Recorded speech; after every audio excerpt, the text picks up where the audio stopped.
À chaque fois qu'on faisait des morceaux, on voulait être vraiment performant, on voulait que ça soit vraiment propre à nous. À partir de ce moment-là, les gens, on se dit, voilà, ils sont au sommet, on ne pourra plus les arrêter, quoi. Pour moi, l'histoire de Mafricain Free démarre par moi à la MJC d'Orly. Puis après, DJ Mehdi, Kerry James et tout le monde nous rejoint. Et c'est bien dans les années 94-95 que le regroupement de Mafricain Free se fait. Moi, je découvre le hip-hop tout à fait naturellement par mes grands frères qui écoutaient déjà de la musique, du jazz rock, de la new wave, de la funky. Et ma première vraiment fondation, c'est Radio Nova, dans les années 88. Déjà minuit sonne, on dit que c'est l'heure du crime, alors que dans la nuit résonne le cri d'une victime. Moi, la MJC, à partir du moment où je découvre ce petit cocon, j'étais très heureux d'aller là-bas, jouer au ping-pong et tout, et rester avec mes potes. Et dès que j'ai découvert ce hip-hop, j'ai dit, allez, c'est un peu ma passion, je vais essayer de la tenir, de la garder pour moi. Et quand je découvre ces petits qui étaient Ideal J, je me suis dit pareil, je vais essayer de les faire monter et puis voir où ça nous mène. C'est l'original MC de la cité Calmette, sale gosse venu d'Orly, négro, fier de l'être. Le Posse Idéal, c'est un regroupement de plusieurs personnes. C'était d'abord mon groupe Différents Types, avec Lil Jason et Mista Flow, mais pas que, il y avait aussi Daddy, il y avait toute une troupe, Titi, on se rassemblait pour pouvoir danser, préparer des scènes. J'arrive flow, la rime urbaine acte 3, différents types 9, 7, écoute c'est comme ça. Et puis après, il y a eu ce regroupement des petits qu'on appelait, qui étaient Kerry, Teddy Corona, Alter MC et puis Selim du 9-4, qui faisaient eux Idéal Junior. On regroupait tous ensemble, ça faisait le Posse Idéal, les plus grands et puis les plus petits. Apprenez par une communauté, l'homme noir a vu ses rêves s'envoler en fumée. Kerry était dans la même école que OGB, que Rof. Ma première rencontre fut assez exceptionnelle parce que je le voyais à chaque fois venir à nos répètes, mais ils avaient interdiction de rentrer. Je le voyais au bord de la fenêtre qui regardait à travers des stores. Et puis un jour, je me suis dit, ça fait longtemps qu'il est là, lui, avec ses copains. Je vais devoir le faire rentrer parce qu'il faisait très froid à l'époque. Donc un jour, je lui ai dit, rentrez, mais que vous. Et ils étaient 3 et puis lui, à cette époque-là, il rappait déjà. Il m'a développé un texte et j'étais étonné. Et je dis, à partir de ce moment-là, tu viens tous les mercredis à l'MJC. Et puis on s'est plus quitté jusqu'à présent. Il a la réputation d'être l'un des plus doués de sa génération. DJ Mehdi propose un album solo qui mélange beaucoup d'influences et de musique. Un rap nouvelle génération par quelqu'un qui admire beaucoup les Beatles. Par le biais de Dynasty et de Cut Killer. Mehdi m'appelle un jour, il me dit, voilà, je suis un jeune de 14 ans, je fais de la musique, je suis compositeur. Et on s'est donné un premier rendez-vous qui n'a pas eu lieu, un deuxième aussi. Et le troisième, il est venu dans notre banlieue, qui était le 94. Et à partir de là, il nous a remis une cassette avec des compositions dessus. Et Kerry l'a écouté en premier, je l'ai écouté en deuxième. Et puis on était carrément étonnés par ce qu'il faisait. Et on voulait absolument voir où il composait, comment il faisait cette musique. Et on est monté jusqu'à Colombes le mercredi d'après. Et là, on a vu à travers sa chambre cette collection de disques qui étaient de rock, de soul, de hip-hop. À partir de là, cette rencontre a été vraiment magique pour moi parce que j'avais déjà un pied dans le hip-hop et un pied dans ma passion. Et le fait de rencontrer Mehdi, ça m'a encore plus ouvert à cette musique. Et puis on s'est jamais lâché à partir de ce jour, quoi. Yo, une fois le mic branché, juste parce qu'au pic j'ai blanchi. Les blairs finissent l'air amer ou la carotide tranchée. Dès que je m'anime, examine le pédigré. Les immigrés ne sont-ils pas injustement dénigrés? Au studio Tikaret, qui était à Stalingrad à l'époque, c'est là où il y avait cette particularité de plein de passages de MC qui venaient là-bas. Et moi, je découvre les sages poètes dans ce même studio, Mélophilo, Zoxy et Danny Dan. Et puis après, on s'échange quelques mots. Puis un jour, on s'est décidé avec Danny d'écrire un morceau à deux, ce qui se faisait pas à l'époque, ou du moins ce qui était très rare, notamment en France, aux États-Unis, on se mêlait déjà à plein de featuring, mais en France, ça s'était pratiquement jamais fait. Et on s'est dit, on va faire un morceau, et puis Mehdi a composé l'instru, Danny a aimé, puis là, on est descendu à Tikaret, et puis on devait aller très vite à l'époque, parce que l'heure, c'était énormément cher, et nous, on avait déjà écrit chez nous, et puis on a vu le résultat, ça a été très vite, au bout de 2 heures, on avait fini nos morceaux, il y avait toujours les potes dans le studio, pour faire l'ambiance un peu à la Queensbridge, tout ça, et c'était exceptionnel. Les choses ne changent pas, la tension est toujours là, on modifie la forme, mais dans le fond, quels sont les résultats? Ideal J se vit à travers le studio, par rapport aux connaissances de Mehdi à travers la musique et ce que Kerry proposait. Et moi, à travers là, je venais toujours au studio mais ces musiques, je les découvrais chez Mehdi en amont. Et je disais à Mehdi, celle-là va coller avec... Kerry m'a fait écouter un texte, celle-là va coller. Et après, arrivé en studio, ça donnait quelque chose d'exceptionnel, quoi. parce que l'album Original MC est un disque très très dur pour la rue et pour l'époque. En 96, quand ce disque sort, c'est déjà quelque chose de très personnel et de très hip-hop. Observe la loi du silence, c'est nos crêpes, balance tes jambes au bout d'une corde asphyxiée, espèce de foiré, si t'as trop parlé, tu dois payer. C'est ainsi que ça se passe à ORL et City. Le combat continu est un album assez lourd, assez émouvant, en même temps personnel, en même temps thématique, parce que le combat continu a déjà un autre aspect que celui qui venait avant, Original MC. C'est un album assez dur, mais qui reste encore mélodieux, où Kerry s'affirme un petit peu plus sur la façon de penser du hip-hop, sur cette façon de penser aussi dans sa tête. Le combat continue, c'est deux. Certains diront par mauvaise foi qu'ils s'attendaient à mieux. C'est un album très très riche, notamment dans la musicalité, parce que Mehdi amène encore une touche au-dessus du premier album, et avec des intervenants où il y avait du violon qui ont été joués, où il y avait pas mal de featuring qui ont été là présents sur cet album. Et je pense qu'on a été plus professionnel. Et là, c'est Original MC passe un palier à ce moment-là, quoi.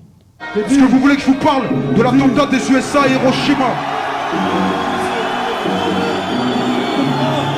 C'est un concert déjà qui a été nominé comme étant le plus grand concert de hip-hop. Moi, je l'ai vécu de deux façons, c'est-à-dire c'est un côté très émouvant à cette époque-là, à l'heure même du concert, un peu avant. Je le vis assez crispé dès le début, et puis on sent une émotion assez personnelle, assez émouvante dans la salle, parce qu'il y a les familles, vraiment on était tous crispés, mais à partir du moment le concert commençait, là on a senti un souffle et puis une persévérance, une puissance de Kerry et du groupe Ideal J. C'est pour ça que moi j'ai dit que le meilleur concert d'Ideal J, notamment de Kerry, a été cette date-là et aussi à Bercy en 2013. Ni de France, ni d'Amérique, la puissance vient d'Afrique. Paris, je te cite de suite l'unique, la vient d'Afrique. Son drapeau tricolore d'éteint, les faits ardents. Il semble que les jeunes s'emparent jusqu'à la mort. J'avais déjà cette conscience que je savais mêler mes thématiques avec les instrus que Mehdi proposait. Donc c'est à partir de ce moment-là que je note chez moi plein de titres.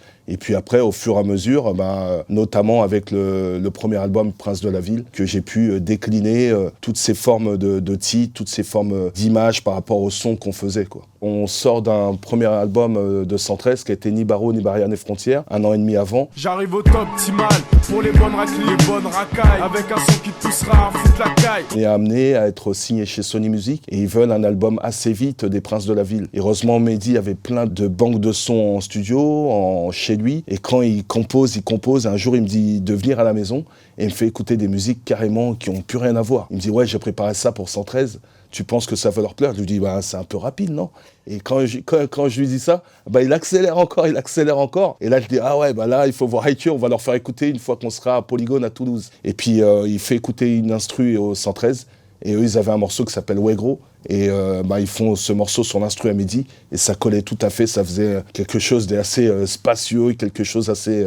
quelque chose qu'on n'avait jamais entendu. Et puis on s'est regardé avec Mehdi, les yeux dans les yeux, on s'est dit, là, on tient quelque chose. Parce que avec ce qu'il arrive derrière dans ces machines, ça va être totalement une folie, quoi. Appelle-moi gros, comme Youssouf, pas de mangeur de hellouf, ni d'indique que des trucs de ouf. Mafia africaine, autrement dit, la rage du ghetto. Si tu veux nous peser gros, faudra te veto. La suite de Prince de la Ville, ça c'est encore une idée de Mehdi. Mehdi décide de composer un album très court, très très compact de Carlito. Carlito, on connaît, poétique, c'est un ovni dans ce qu'il raconte. Il a une façon de mêler les mots avec sa personnalité. Écrit assez vite parce que lui, il n'aime pas galérer en studio. Il avait déjà tout écrit. Il lui propose des sons qui collent bien avec son image. Tout en continu, Carlito s'applique sur des mélodies de Mehdi qui vont l'emmener à avoir un public différent de hip-hop, mais tout en restant hip-hop. Et en même temps, d'avoir une complicité avec un autre monde qui l'amène à découvrir d'autres médias, d'autres scènes. Et justement, à ce moment-là, moi, je sors Manuscrit. Et puis, on est amené à faire la scène ensemble. Voilà, on voit un public différent, des jeunes, des plus anciens, des jeunes, des gens qui n'écoutent pas du tout du hip-hop. Et ça, je trouve ça fantastique. Voilà. Et c'est encore Mehdi qui a eu cette vision en lui. Et puis, et voilà, ça colle bien avec son style. J'aurais voulu être un gangster. Faire tourner le marché noir de la Tessie avec œil sur mon argent et argent sur mes ennemis.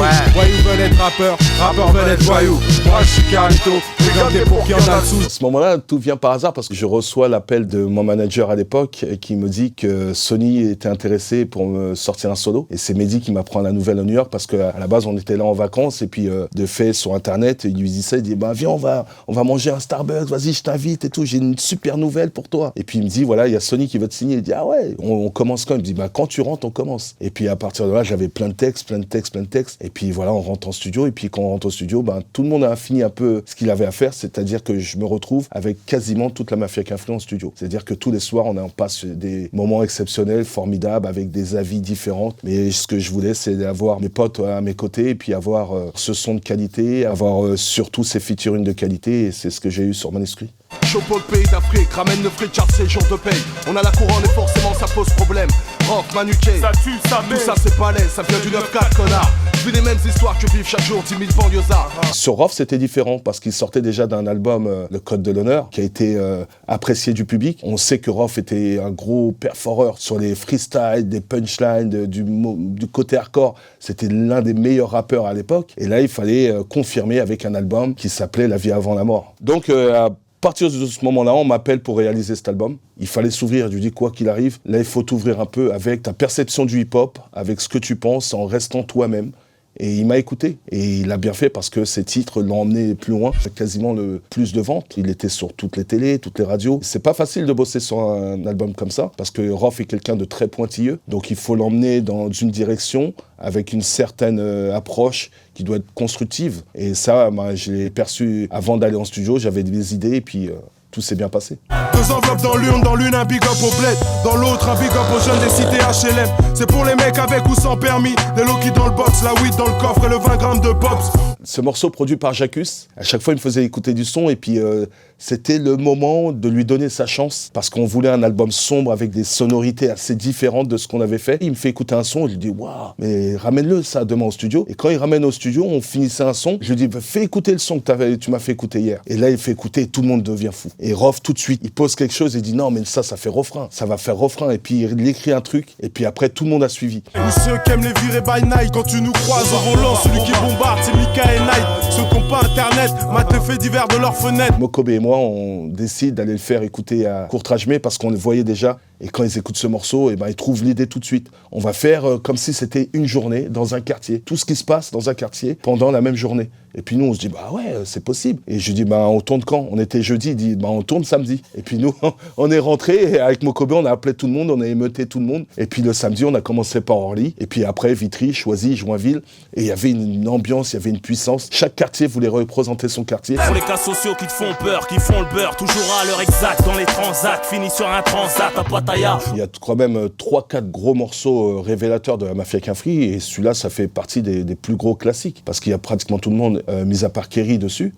Qu'on le joue sur scène, je me rappelle, il y a des moments, ça devenait un morceau variette, parce qu'on n'a même pas besoin de chanter. Toute la foule de chanter, on se dit, waouh, mais qu'est-ce qu'on a fait là? Pour ceux qui bougent, pas pour ceux qui chient dessus, qui savent, même quand les bureaux ça marchait dessus. Forcément, cette année où ça décolle en 99, avec tous ces albums qui nous propulsent vers la scène, les gens nous connaissent enfin. Et puis arrivé dans ces années 2005, ça retombe un peu, parce que tout le monde un peu sort leur album solo, tout le monde a leur carrière, mais il y a cet album, Jusqu'à la mort, qui est réalisé par Kerry, qui nous fait revenir en studio. Et là, grâce à ce studio en 2007, on arrive à faire une tournée, malheureusement, qui n'a pas été élargie sur plusieurs dates, mais quand même, on fait la première date au Bataclan de Paris avec la Mafia Qu'un Free, qui était plutôt sensationnelle. La Mafia Qu'un Free, c'est sa mort, sa vie, jusqu'à la mort, parce qu'on croit en la vie. Ce qui est dommage, c'est qu'on aurait dû peut-être continuer. On a eu beaucoup de demandes, alors c'est quand vous revenez. Voilà, c'est un peu dommage, mais c'est une histoire qui coule de source, qui devait peut-être s'arrêter là, mais ce logo vit toujours parce que c'est notre histoire. Et puis moi, bien sûr, qui fait ce livre, et Kerry qui fait encore de la scène, du théâtre, des films, voilà. La vie, c'est une question de choix, c'est tout. Sauf que toi, ton choix, il a tué papa. C'est mon choix, il a tué papa? Il y a un souvenir que j'oublierai jamais, c'est cette rencontre avec Mehdi. Après, on va dire, les Princes de la Ville, c'est des choses que j'oublierai jamais. Le Bataclan avec la Mafia Qu'un Free, c'est quelque chose où on part de zéro dans les années 90, où on se retrouve devant un Bataclan plein à craquer. Et après, la chose les plus émouvantes, c'est la disparition de DJ Mehdi. Voilà. On croque la vie dès l'enfance, mâche la sienne, pas celle des autres. Un jour ça paye et là ça aide ceux qui se vautrent. Mafia Free, represent.